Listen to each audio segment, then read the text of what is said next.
Bismillahirrahmanirrahim. Assalamualaikum warahmatullahi wabarakatuh. Alhamdulillahi rabbil alamin. Wabihi nasta'inu ala umuri dunya waddin. Wa sallallahu ala nabiyyina Muhammadin wa ala alihi wa sahbihi ajma'in. Amma ba'd. Kita panjatkan puja dan puji syukur kehadirat Allah Tabaraka wa Ta'ala.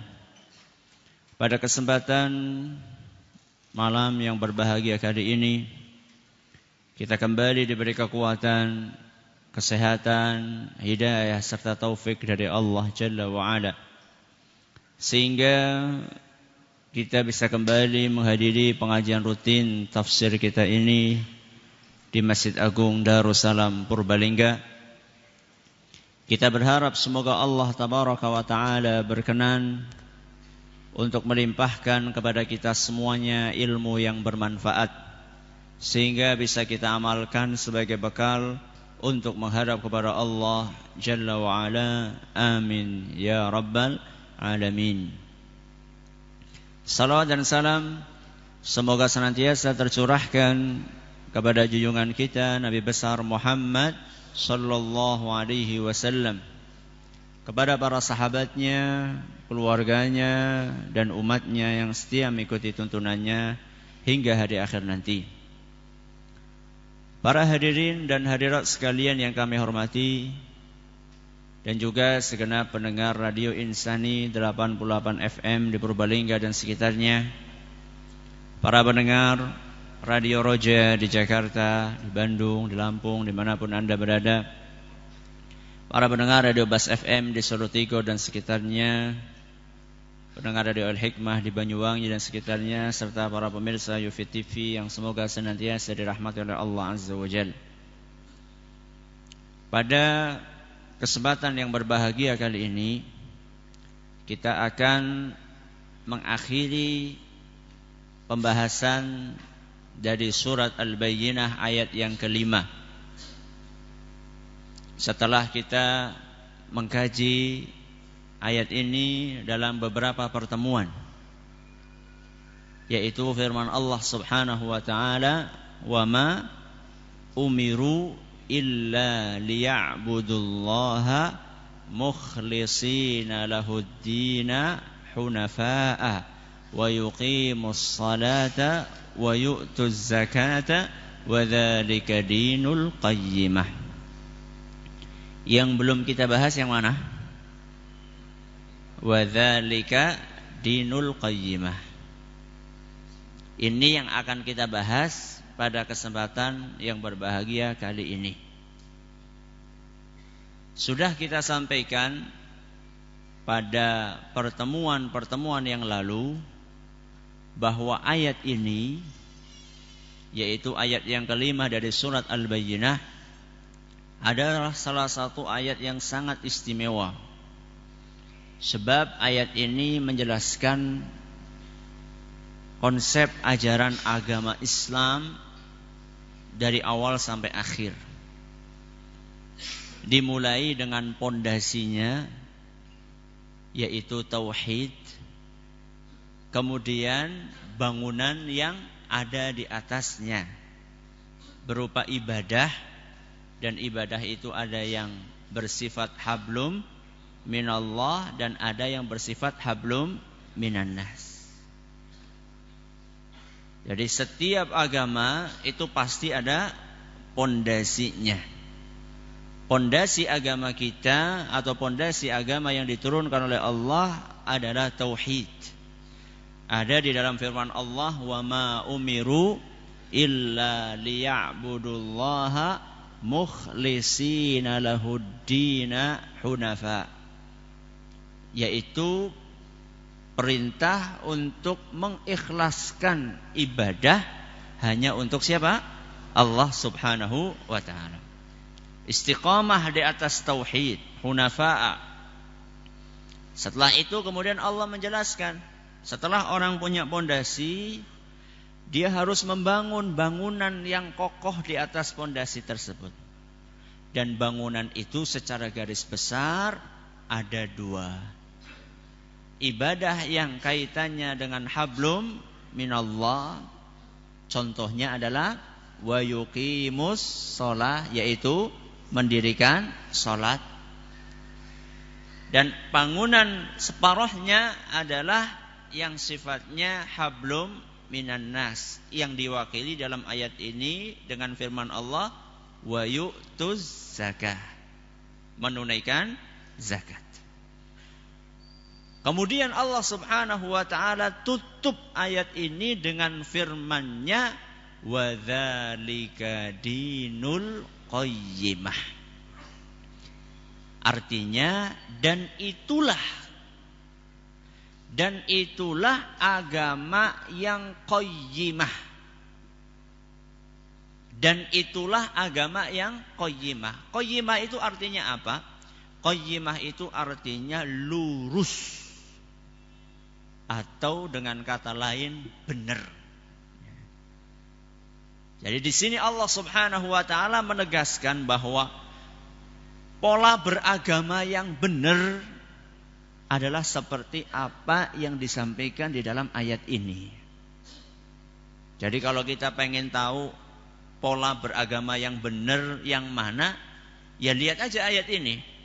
Kalau misalnya seseorang beragama, landasannya tauhid, berarti insya Allah pondasinya benar. Kemudian dia imbang antara hablum minallah dengan hablum minan nas. Insya Allah ini adalah benar dan lurus. Tapi kalau ada orang beragama, landasannya bukan tauhid, di dalam ibadahnya yang disembah bukan Allah, langsung kita tahu ini bukan agama yang benar. Atau landasannya tauhid, akan tetapi dia timpang, yang diperhatikan cuma hablum minallahnya saja, hablum minan nasnya diabaikan. Orang yang seperti ini berarti pola beragamanya tidak lurus, alias keliru. Maka dari sinilah kemudian Nabi kita Muhammad sallallahu alaihi wasallam memotivasi kita untuk mengikuti jalan yang lurus ini. Barang siapa yang setia meniti jalan yang lurus ini, insya Allah akan sampai ke surga. Kalau ada jalan yang lurus, berarti ada jalan yang bengkok, alias menyimpang. Sebagaimana yang ditegaskan oleh Rasul sallallahu alaihi wasallam pada suatu hari, dituturkan oleh salah seorang sahabat yang bernama Jabir radhiyallahu anhu. Kata beliau, kunna julusan 'inda Nabi sallallahu alaihi wasallam. Pada suatu hari kami duduk-duduk beserta Nabi sallallahu alaihi wasallam. Dan ini menunjukkan ketawaduan Nabi sallallahu alaihi wasallam. Biasa duduk-duduk dengan siapa? Para sahabatnya. Dan beliau enggak kelihatan kalau ada orang asing datang nyari Nabi itu, beliau sama kayak yang lainnya, berbaur dengan yang lainnya. Bajunya tidak khusus, warnanya khusus, kemudian topinya khusus, enggak. Seperti yang lainnya. Makanya orang-orang ketika datang yang enggak tahu Nabi SAW, Nabi mana? Mereka tanya-tanya. Kasih tahu, oh itu, oh baru tahu. Nabi SAW biasa duduk-duduk dengan para sahabatnya. Kemudian ketika tengah-tengah duduk tersebut, khattan hakadha amamahu faqala hadha sabilullah. Ujuk-ujuk, apa ujuk-ujuk? Tiba-tiba Nabi sallallahu alaihi wasallam membuat garis lurus di depan beliau. Seret. Kemudian beliau mengatakan, hadza sabilullah. Ini loh jalannya Allah. Membuat sebuah garis apa tadi? Lurus, seret. Kemudian beliau mengatakan, ini jalannya Allah. Wa khattaini an yaminihi wa khattaini an shimalihi wa qala hadhihi sabilus syaitan. Setelah membuat garis lurus, beliau membuat garis dua miring di sebelah kanan, seret seret. Dan dua miring di sebelah kiri, seret seret. Kemudian beliau mengatakan hadza sabilus syaitan. Apa artinya? Wah, udah bisa bahasa Arab sekarang. Ini jalannya setan. Jadi Nabi SAW menjelaskan satu garis lurus, kata Nabi apa tadi? Ini jalannya Allah. Kemudian beliau membuat 2 garis di kanan dan 2 garis di kiri. Beliau mengatakan ini jalannya setan. Kemudian beliau meletakkan tangannya di garis yang lurus tadi sambil membaca firman Allah yang termaktub di dalam surat Al-An'am ayat 153. Membaca firman Allah dalam surat apa? Al-An'am ayat 153. Apa bunyi ayat tersebut? Wa anna hadza sirati mustaqiman. Ayat itu artinya sesungguhnya inilah jalanku yang lurus. Fattabi'uhu.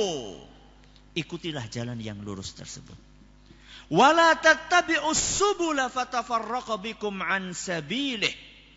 Dan jangan sekali-kali kalian mengikuti jalan-jalan yang menyimpang ini, karena seandainya kalian mengikuti jalan yang menyimpang tersebut, niscaya kalian akan bercerai-berai menjauh dari jalannya Allah Subhanahu wa ta'ala. Hadis riwayat Ibnu Majah dinyatakan sahih oleh Syekh Al-Albani. Jadi di sini Nabi SAW bikin berapa garis? 5. Yang 1 garis lurus, yang 4 garis yang bengkok. Banyak yang mana? Banyak yang bengkok. Berarti apa? Berarti jalan-jalan yang bengkok itu tadi banyak pengikutnya. Banyak apa? Pengikutnya. Dan macam-macamnya juga banyak. Yang ekstrim kanan maupun yang ekstrim kiri. Dan Nabi SAW tadi mengatakan garis-garis yang menyimpang itu jalannya siapa? Setan.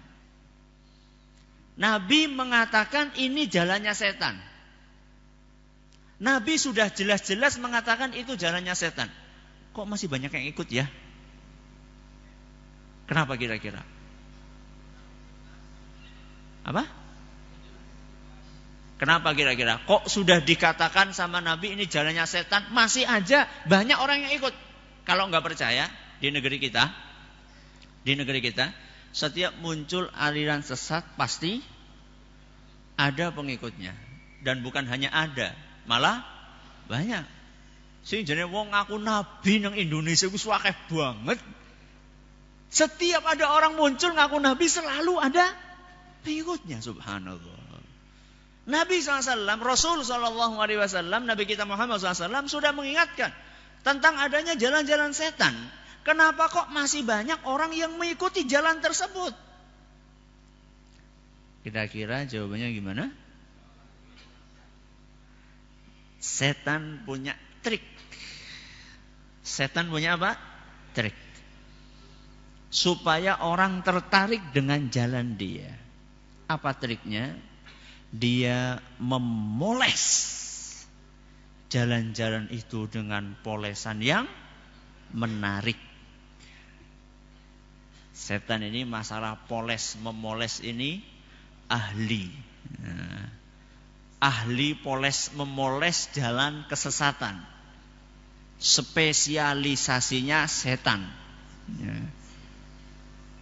Itu di mana itu Ustaz? Apa setan punya spesialisasi seperti itu? Silahkan baca dalam Al-Quran surat Al-Ankabut ayat 38.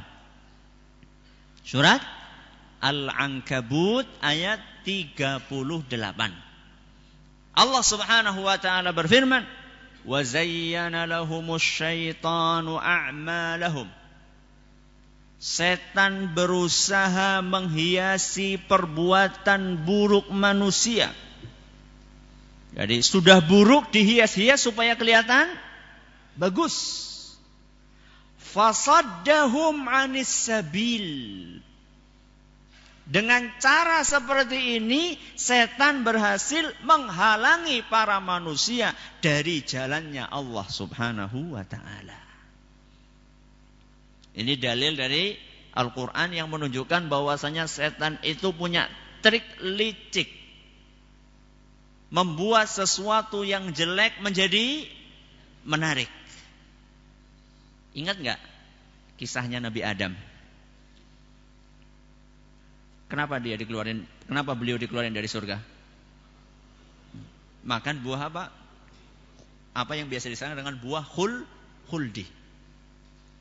Apa artinya khuldi? Kekekalan. Padahal Nabi Adam alaihissalam dan istrinya sudah diwanti-wanti sama Allah Subhanahu wa taala. La taqrabu hadhihi syajarah. Jangan sekali-kali mendekat. Makan, jangankan makan. Mendekat saja sudah diwanti-wanti sama Allah Subhanahu wa taala. Kok bisa ya setan menjerumuskan Nabi Adam berikut istrinya memakan buah tersebut? Setan pakai polesan. Apa polesannya? Allah sebutkan dalam surat Thaha ayat 120. Dalam surat Thaha ayat 120. Kata Allah Subhanahu wa taala, "Ya Adam, hal adulluka ala syajaratil khuldi wa mulkin la yabla?" Wahai Adam, mau enggak kamu saya kasih tahu sebuah pohon, namanya pohon kekekalan. Maksudnya gimana? Kalau makan buah ini kamu bakalan kekal di surga. Wa mulkin la yabla. Dan engkau akan mendapatkan kekuasaan, kerajaan yang tidak akan pernah punah. Beginilah setan memoles kebatilan dengan keindahan. Dalam sebuah hadis Nabi SAW bersabda, "La yashrabanna nasun min ummatil khamr yusammunaha bighairi ismiha." Kata Nabi SAW, akan ada di antara umatku yang minum khamr. Minum khamr. Apa khamr? Minuman keras. Watu. Minuman keras. Kok bisa ya namanya minuman keras ya?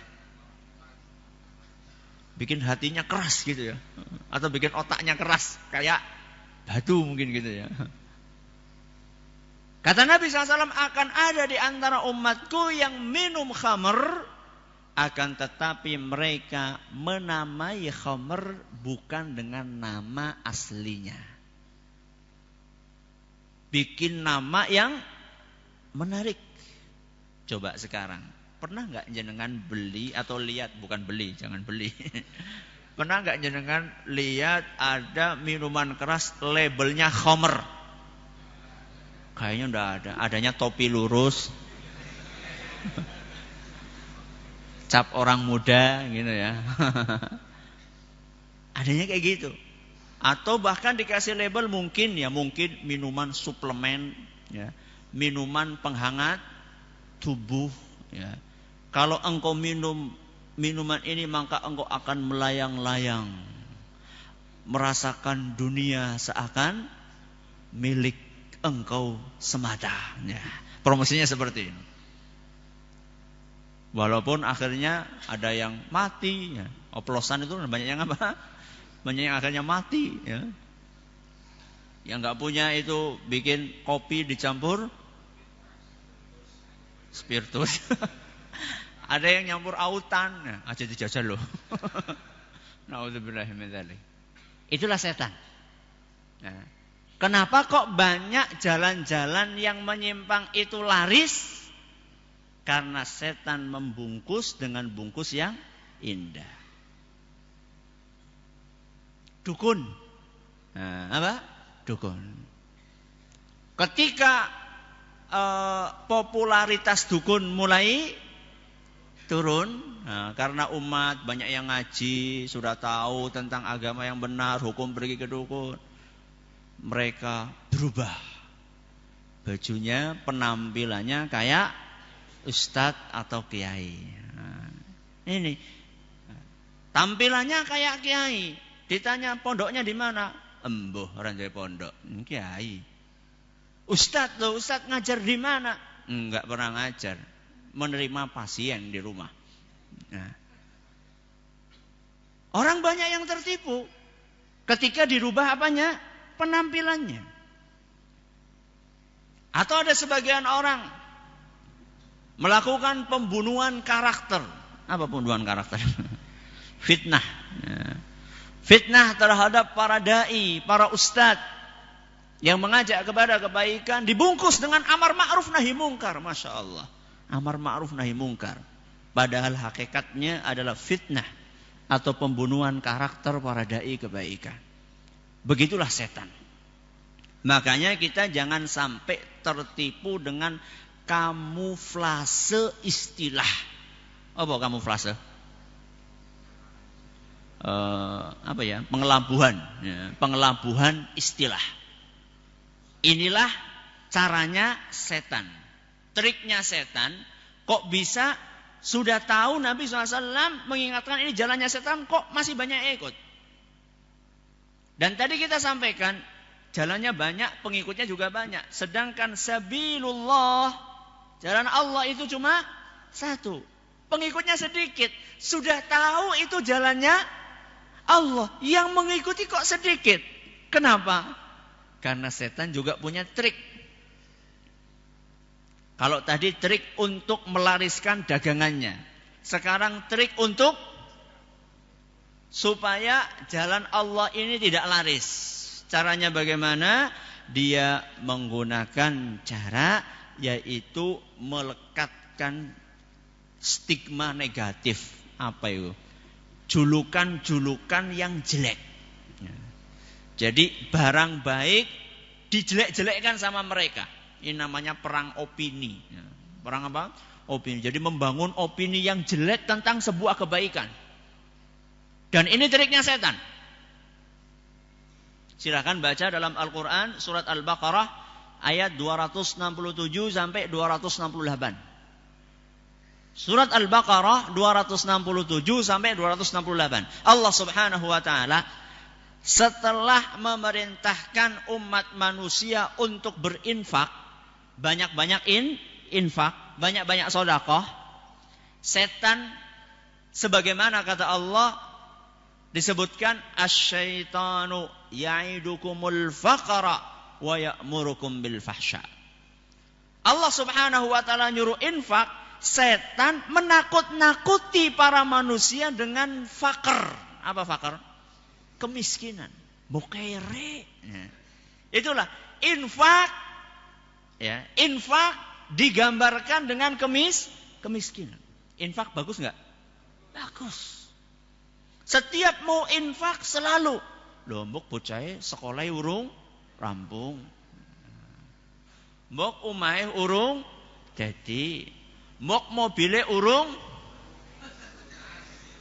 urung lunas. Nah, apa maning gue alasannya? Ketika akan haji pun seperti itu. Mbok urung pensiun mati disit enggak urung pensiun. Itulah setan. Nah, jadi barang bagus ya, sama setan dibikin supaya jelek banget. Itulah triknya setan. Sehingga orang itu ketika akan mendekati kebenaran, dia menjadi enggan karena kelihatannya jelek banget. Kenapa? Karena keberhasilan perang opini yang dikobarkan oleh setan dan diikuti oleh para antek-anteknya. Contohnya banyak di zaman kita ini.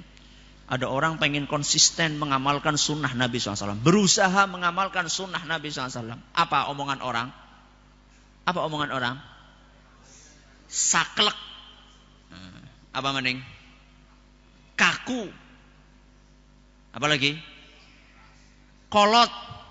Apalagi? Keras. Apalagi? Fundamentalis. Dan seterusnya. Ya. Inilah namanya perang opini yang dikobarkan oleh syaitan dan antek-anteknya. Ada juga orang mengajak wanita, ayo wanita menutup auratnya pakai jilbab yang benar. Komentar, wah itu orang sedang mengajarkan Arabisasi. Apa Arabisasi? Mengarabkan wong Indonesia. Jadi kayak gue. Wong Indonesia tuh pakaiannya kayak kiye. Yang namanya jilbab itu ya kayak kebaya orang Indonesia gitulah. Masya Allah, Masya Allah. Maka hati-hati, ini namanya perang opini. Hati-hati.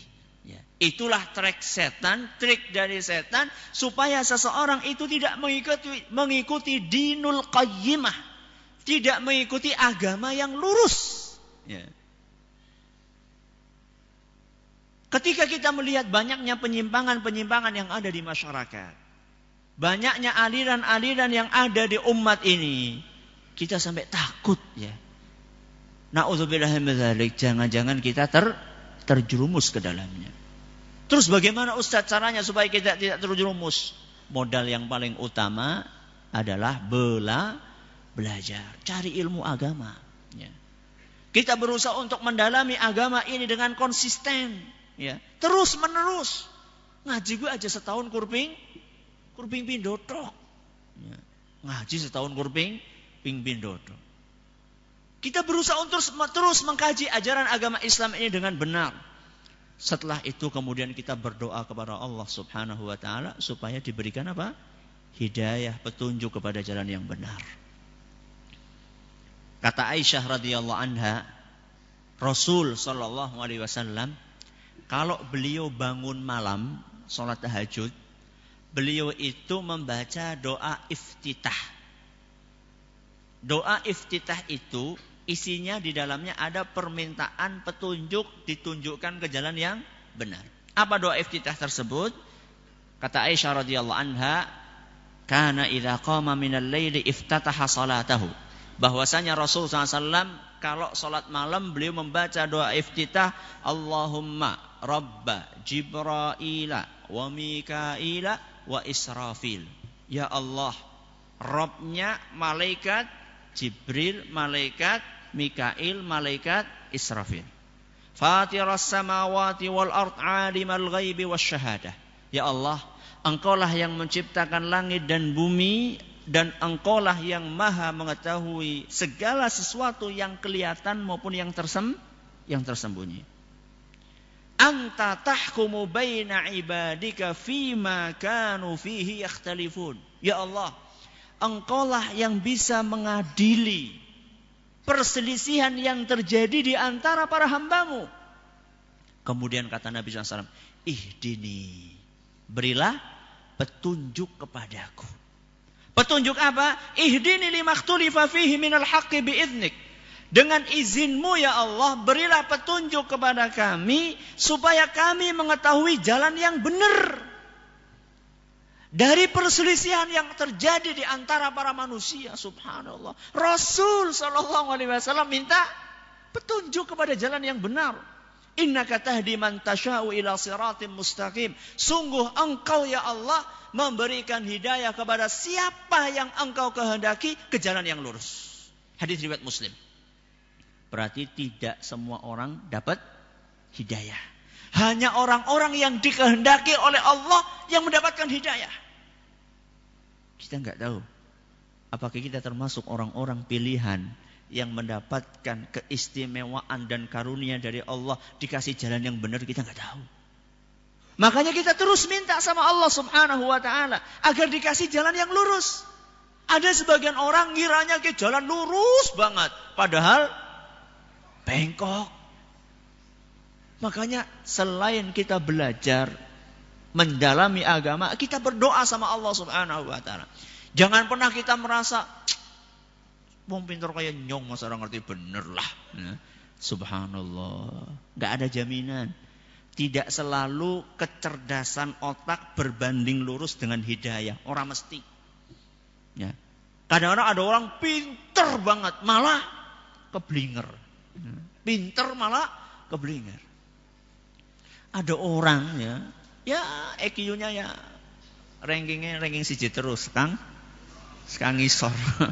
Tapi subhanallah, diberi hidayah sama Allah, tekun belajar, mendalami agama. Masya Allah.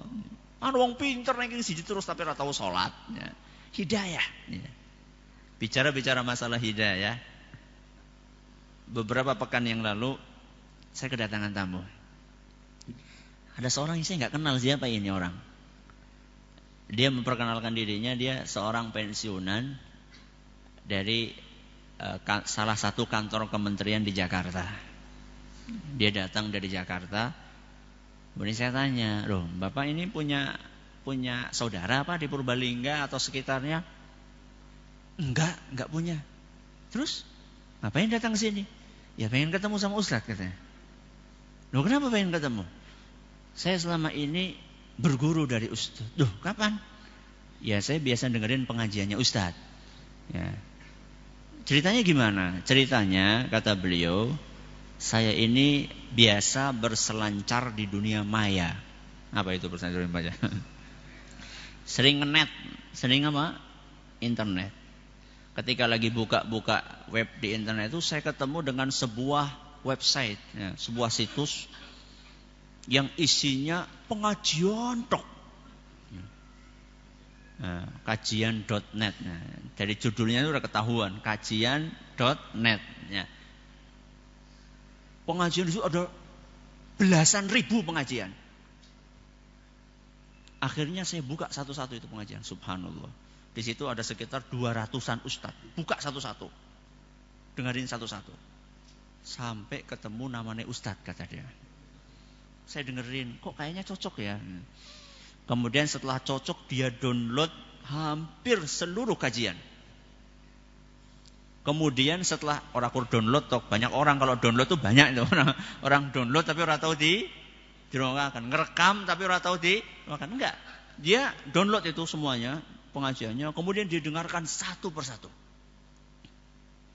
Kalau dulu dia main treadmill, lari-lari itu, pakai alat itu, atau jogging misalnya, biasanya disumbel pakai musik dulu.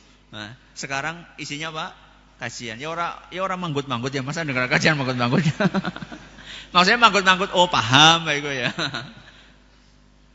Dia bilang iPod saya, iPod apa iPad sebenarnya? iPad ya. iPad saya ini puluhan giga, saya beli iPad, isinya kur pengajian tok. Kadang-kadang saya dengerin dari pagi sampai siang. Dengerin terus. Sampai akhirnya saya merasa inilah jalan kebenaran yang saya temukan. Dia cerita sama Ustaz, saya kok ya menyesal banget. Kenapa? Menyesal ketemu saya. Saya kok menyesal ya, kok baru di usia segini, beliau usianya berapa? 60-an lah ya. Kok baru di usia segini saya nemu kebenaran, kata beliau. Terus saya katakan, loh justru jenengan itu harus bersyukur kepada Allah. Kok bisa menangi kebenaran sebelum meninggal? Banyak orang yang sampai meninggalnya belum nemu kebenaran. Nah, jadi kadang-kadang satu pengajian beliau dengarkan bukan cuma sekali, sampai 5 kali kadang-kadang. Satu pengajian tuh bolak-balik dia dengerin, sampai paham betul. Sampai beliau mengingatkan isi-isi pengajian yang saya sendiri sudah lupa. Saya bilang, oh Ustaz pernah nyampaikan ini ya? Oh iya, betul. Saya agak ingat sekarang. Sampai seperti itu. Dan jalan beliau untuk menemukan kebenaran, ya, itu bukan mulus-mulus saja, enggak. Ketika beliau dengerin kajian itu, langsung ada temannya, ya, ada temannya yang mengatakan, awas loh, hati-hati itu Wahabi itu, hati-hati. Tapi dia pikir, apa iya ya? Dia enggak mau termakan omongan begitu saja. Tapi beliau ingin buktikan apa iya sih? Seperti apa yang dikatakan sama orang-orang. Dia dengarkan satu persatu. Jebule enggak tuh. Tuduhan-tuduhan, stigma-stigma negatif, fitnah-fitnah itu ternyata enggak ada di situ. Adanya Allah berfirman dalam Al-Quran, Rasulullah SAW bersabda dalam hadis sahih. Ya ini yang benar, wong Islam kok landasannya Quran karo hadis, ya. Subhanallah. Ya. Inilah orang yang ingin mencari kebenaran. Dia berdoa kepada Allah Subhanahu wa taala dan berusaha. Subhanallah, Allah berkenan untuk memberikan petunjuk kepada dia. Saya jadi ingat kisahnya salah seorang sahabat namanya At-Tufail. Namanya Tufail. Namanya siapa? Tufail. Tufail bin Amr Ad-Dausi. Beliau adalah kepala suku, ya, kepala suku Daus yang sangat terkenal. Beliau orang yang sangat bijak, terkenal di kaumnya, sangat dermawan. Dapurnya murup terus. Selalu kedatangan tamu. Ya. Ada yang konsultasi, ada yang apa. Dan beliau juga seorang pujangga. Penyair yang terkenal. Syair-syair beliau ini diakui oleh banyak orang. Beliau tinggal di suku namanya Daus. Pada suatu hari, siapa tadi namanya? Tufail. Ya. Suatu hari Tufail meninggalkan kampungnya pergi ke Mekah. Pengen beribadah. Tawaf di sekeliling Ka'bah. Beliau nggak tahu kalau di Mekah ini lagi ada perseteruan hebat antara kaum Quraisy, musyrikin Quraisy dengan siapa? Rasul Shallallahu Alaihi Wasallam. Karena Rasul lagi gencar-gencarnya berdakwah. Nggak tahu dia kalau di Mekah ada kayak gitu.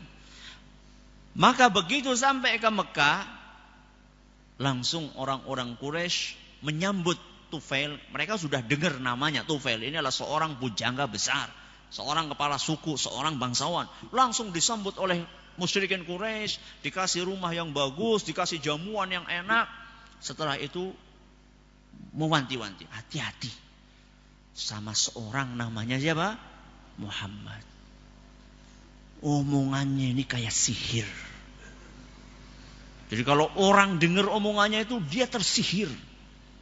Sampai istri terpisah dari suaminya, kakak terpisah dari adiknya, saudara terpisah dari saudara, teman terpisah dari teman, gara-gara orang yang satu ini. Hati-hati, jangan sampai engkau ajak dia bicara atau engkau dengarkan omongannya. Terus dia apa?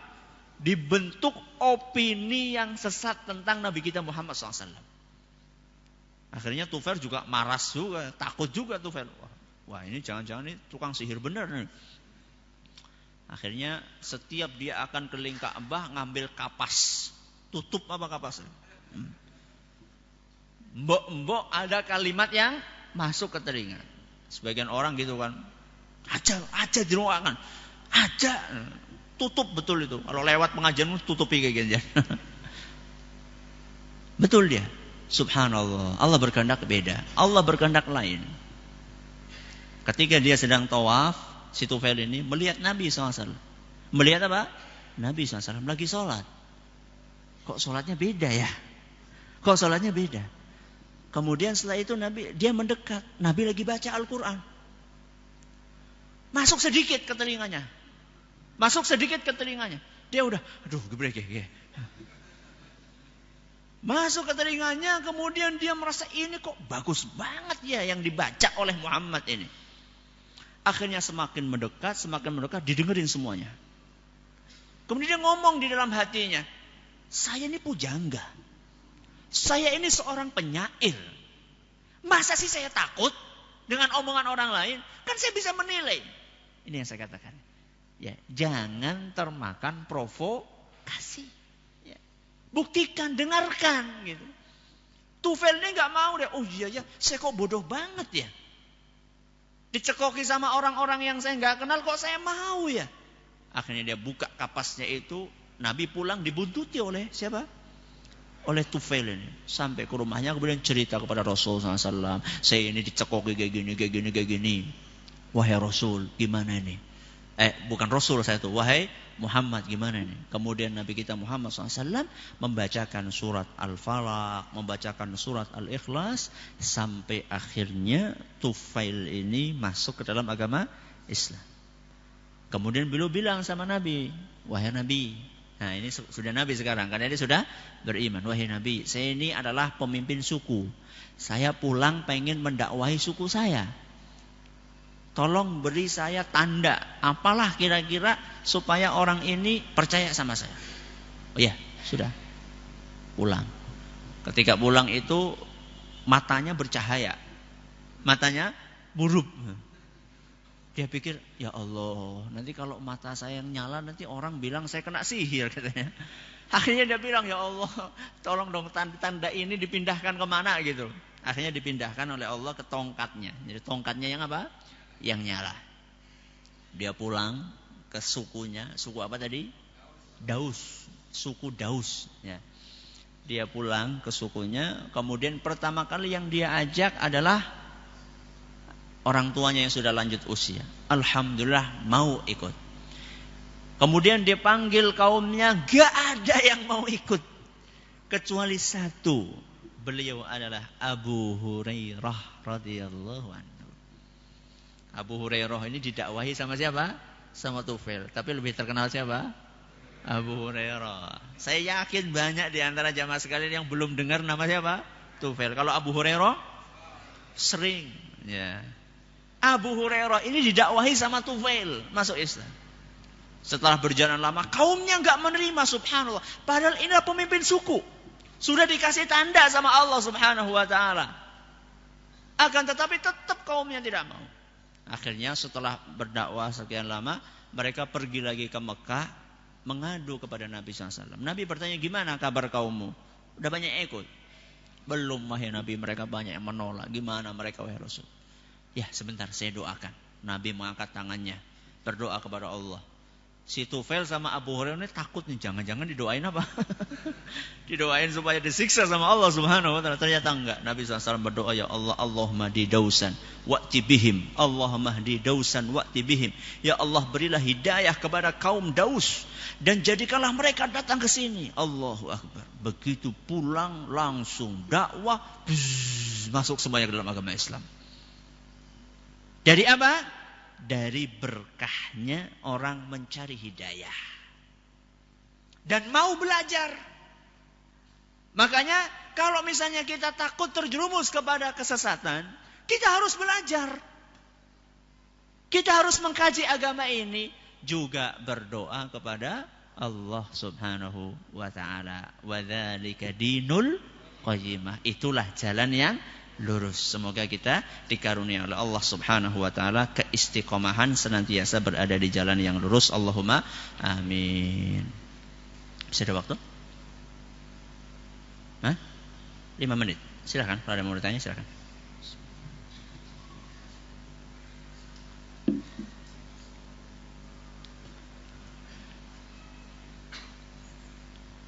Bagaimana caranya menghindari perbuatan bid'ah? Karena perbuatan bid'ah sangat tipis.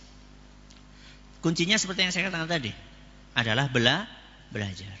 Kalau orang tahu sunnah, kalau dia tahu sunnah, maka dia akan tahu kebalikannya. Kebalikannya sunnah adalah apa? Bid'ah. Kalau dia tahu ajaran Nabi SAW, maka beliau bisa tahu bahwa yang tidak sesuai dengan ajaran Nabi, berarti ini adalah sesuatu yang sifatnya bid'ah. Di dalam agama tentunya. Maka caranya adalah belajar. Seorang tidak mungkin akan mengetahui sesuatu kalau tidak belajar. Tapi amat disayangkan, ada sebagian orang yang justru malah memprovokasi masyarakat untuk tidak belajar. Ya. Ngaji, lah gue anu syariat gue. Dewek wis hakikat, orang sangat nggo syariat-syariat. Hati-hati ini. Ya. Ya. Ini hati-hati. Kenapa? Karena orang mau belajar agama malah dihalangi. Ya. Mau membaca Al-Quran malah dihalangi. Gak benar. Katanya jangan baca Al-Quran sendiri. Ya. Kalau baca terjemahan Al-Quran bahaya. Ya tergantung baca terjemahan yang kayak apa. Terjemahan yang benar masa bahaya. Bahkan saya dengar ada sebagian orang mengatakan, awas hati-hati mau keracunan Quran. Astagfirullahaladzim. Ini saya dengar dengan telinga saya sendiri. Kalau saya nggak dengar dengan telinga saya sendiri, mungkin saya nggak percaya gitu loh. Dengar dengan telinga saya, hati-hati mbok keracunan Quran. Astagfirullah, Quran memang bisa ngeracuni apa? Makanya hati-hati. Ya. Jadi kita perlu belajar. Belajar, kalau nggak paham tanya. Kalau nggak paham tanya sama orang yang paham. Jadi udah sekedar tanya. Makanya dalam Al-Quran Allah mengatakan fas'alu ahladzikri in kuntum la ta'lamun. Bertanyalah kepada ulama ahli ilmu kalau kalian tidak tahu.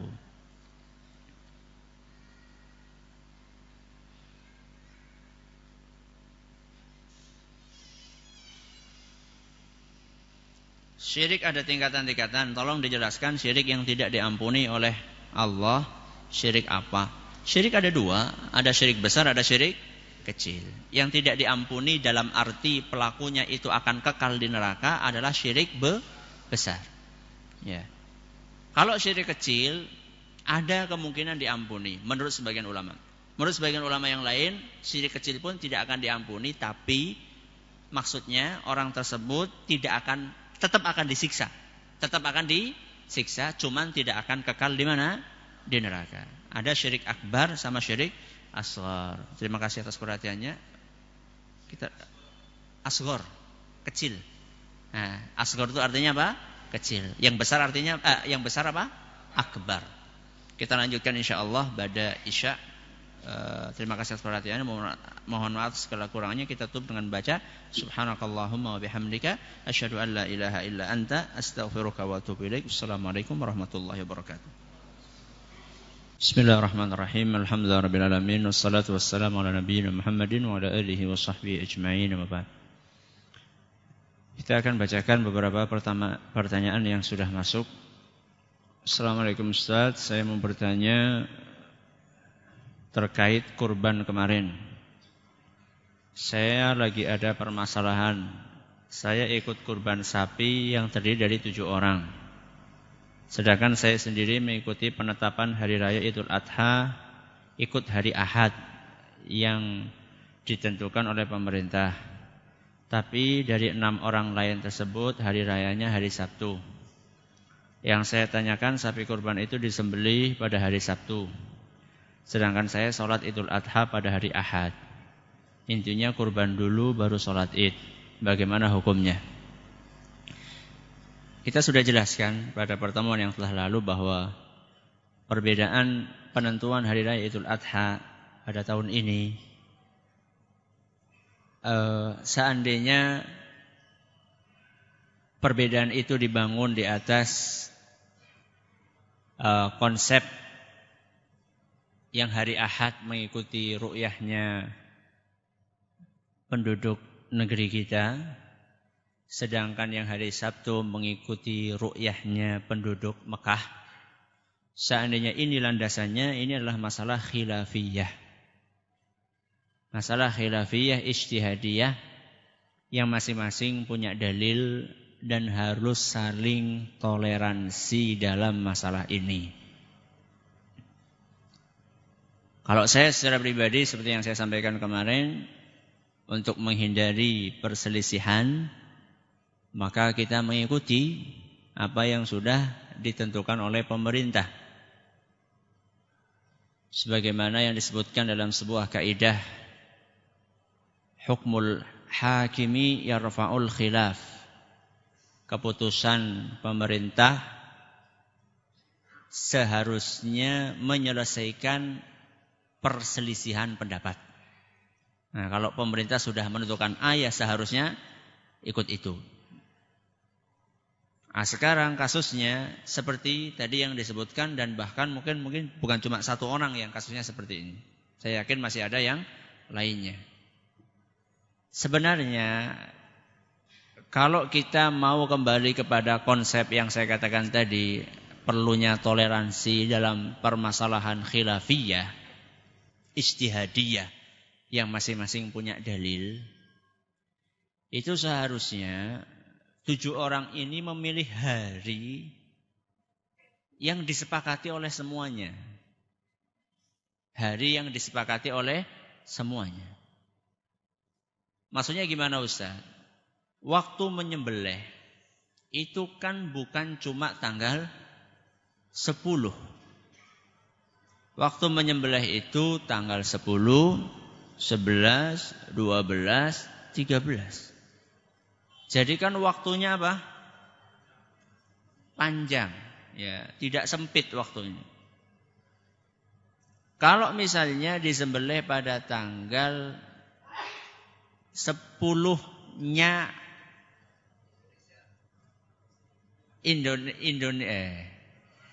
kalau disembelih pada tanggal 10-nya Mekah, berarti di Indonesia masih tanggal 9.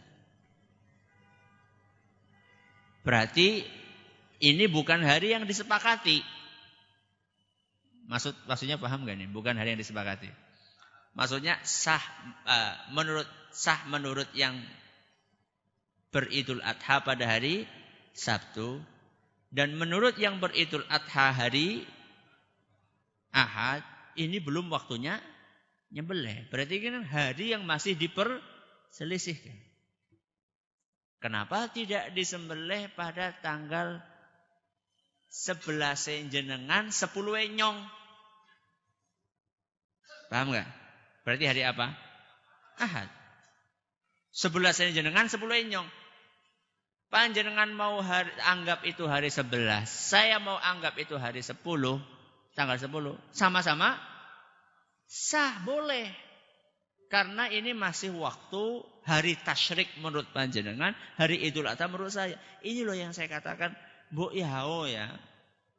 Kita bertoleransi. Nyong tuli 6, ono siji. Ya, jangan gitu-gitulah ya. Keyakinan itu sulit untuk dipaksa ya. Keyakinan itu sulit untuk dipaksa. Itu keyakinan saya seperti ini ya. Maka untuk kedepannya ini pelajaran yang seperti ini pelajaran. Untuk kedepannya kalau gabung-gabung seperti itu, bikin MOU, bikin kesepakatan, nek padane ngasih ana perbedaan maning, ya kita cari hari yang disepakati, jangan mencari hari yang diperselisihkan. Terus gimana yang kemarin Ustaz? Sudah terjadi, sudah apa? Sudah terjadi. Ya kita berharap semoga Anda mendapatkan pahala. Semoga Anda tetap mendapatkan pahala. Ustaz, saya beli tanah yang ada tanaman albanya. Kemudian saya jual albanya. Zakatnya zakat apa? Zakat mal. Zakatnya zakat mal. Kalau sampai nisab. Kalau sudah lewat 1 tahun. Karena pohon alba itu bukan makanan pokok. Ada yang makanan pokoknya pohon alba? Jadi biji-bijian itu yang dizakati ya. Biji-bijian, padi, gandum itu yang dizakati. Makanan pokok, kurma juga termasuk kalau di sana ya, kalau di Saudi. Kalau di Arab.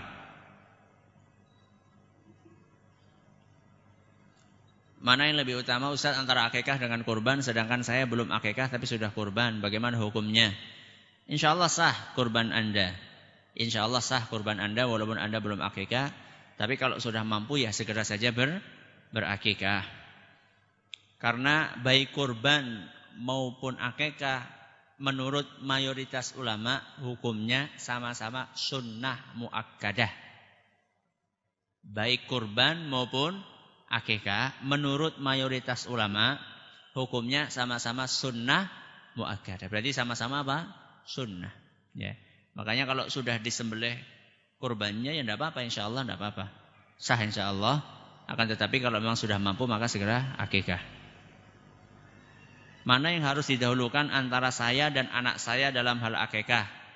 Sedangkan saya tahu dari kecil saya belum akikah. Silakan anak Anda dulu. Anak Anda dulu. Kalau ada rezeki, Anda pengen akikah diri Anda, insyaallah tidak mengapa. Tolong kalau bisa terbitkan buku semacam panduan tentang haji dan umroh sehingga kami bisa tahu apa yang harusnya kami kerjakan beserta bacaannya sesuai dengan sunnah. Suwun. Nggih, sami-sami. Sudah banyak buku ya. Sudah banyak buku tuntunan haji dan umroh yang sesuai dengan sunnah Nabi SAW. Ya. Saya nggak ingat sekarang judulnya apa. Tapi banyak lah. Kalau memang ragu-ragu melihat buku, nggak tahu ini sesuai dengan sunnah atau tidak, tanya saja SMS ya. Ustaz, saya nemu buku judulnya ini, penulisnya ini. Penulis itu penting ya. Karena dari penulisnya kita bisa sekilas menilai ini bukunya ini berkualitas atau tidak. Ya. Jadi itu indikasi ya. Penulis itu penerbit. Kalau nanya buku itu penulis penerbit itu perlu disampaikan ya. Karena kadang-kadang bukunya judulnya sama, ternyata yang satunya yang menulis kredibel, yang satunya tidak. Ya, makanya ketika tanyakan beserta penulis dan penerbitnya. Seorang meminjam uang ke bendahara RT dan mengembalikan uang sesuai dengan yang dipinjam. Ya, bagus. Akan tetapi setiap meminjam dia memberi hadiah uang secara sukarela sebagai balas budi karena telah dipinjami. Bagaimana hukum menerima hadiah di atas? Bagaimana hukumnya memberi hadiah di atas? Riba itu kalau dari awal sudah ada perjanjian. Dari awal sudah ada perjanjian bahwa saya pinjam sekian harus mengembalikan lebih sekian. Ya. Seandainya tidak ada perjanjian, Seandainya tidak ada perjanjian. Kemudian dia rutin memberikannya, ini mirip perjanjian. Kalau dia selalu rutin, maka sebaiknya tidak dirutinkan. Ya, kadang-kadang ngasih, kadang-kadang tidak. Dan itu bentuk ucapan terima kasih atau ya terima kasih, tidak apa-apa. Asal tidak dari awal sudah ada akad perjanjian harus bayar sekian persen, ya. Dan kalau sudah seperti itu berarti sahib uang yang punya uang ini gak usah jengkel. Nah, kalau jadi pada baik biasanya diwai lebih. Nah itu berarti kalau udah kayak gitu nggak benar. Makanya saya katakan tadi jangan dirutinkan. Jadi ya kadang kasih, kadang tidak, ya, supaya nanti tidak dikonotasikan sebagai bentuk bunga dari pinjaman tersebut. Tentang pembagian daging hewan kurban, kami berkurban telah diberi 1/3 bagian dari panitia. Lalu kami minta kepada panitia lagi daging kurbannya untuk saudara dan teman kami yang tidak mampu yang berada di luar wilayah kami. Yang di tempat mereka tidak ada yang berkurban. Sedangkan di tempat kami alhamdulillah 1 RT ada hewan kurban sapi 2 ekor. Dan kami rasa untuk warga 1 RT itu lebih dari cukup. Apakah itu diperbolehkan? Penentuan sahibul kurban mengambil 1/3. Mengambil berapa? 1/3. Setahu kami landasan penentuan porsi 1/3 itu landasannya adalah ijtihad para ulama. Setahu kami landasannya adalah ijtihad para ulama. Ketika landasan suatu hukum ijtihad para ulama dengan landasannya dalil qat'i dari Quran atau hadis tentu berbeda. Berbeda apanya ya? Berbeda tingkat kekuatannya. Maka insya Allah tidak apa-apa. Nah, insya Allah tidak apa-apa kalau Anda mengambil lebih dari 1/3. Apalagi kalau niatnya bukan untuk dimakan sendiri. Niatnya untuk dibagikan kepada orang lain. Akan tetapi kalau seperti ini harus dari awal sudah ada fakta kesepakatan dengan siapa? Panitia. Jadi kalau panitianya sudah menentukan seperti itu ya sebaiknya Anda ikuti saja. Karena panitia melandaskan keputusannya di atas ijtihad para ulama.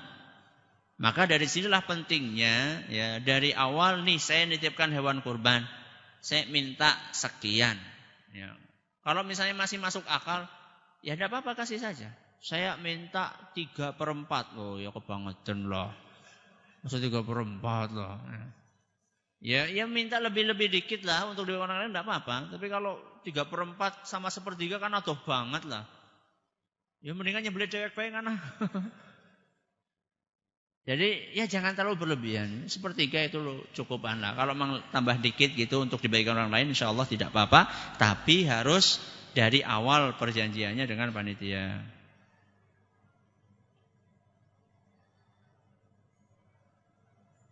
Apakah suku Daus itu sekarang menjadi fam Dausari yang banyak di Saudi? Beda. Kalau itu Dausi, bukan Dausari. Setahu saya kalau Daus itu nanti nisbatnya menjadi Dausi. Makanya Abu Hurairah namanya adalah Abdullah bin Sakhr ad-Dausi, bukan ad-Dausari. Nah, termasuk juga Tufail bin Amr ad-Dausi, bukan ad-Dausari.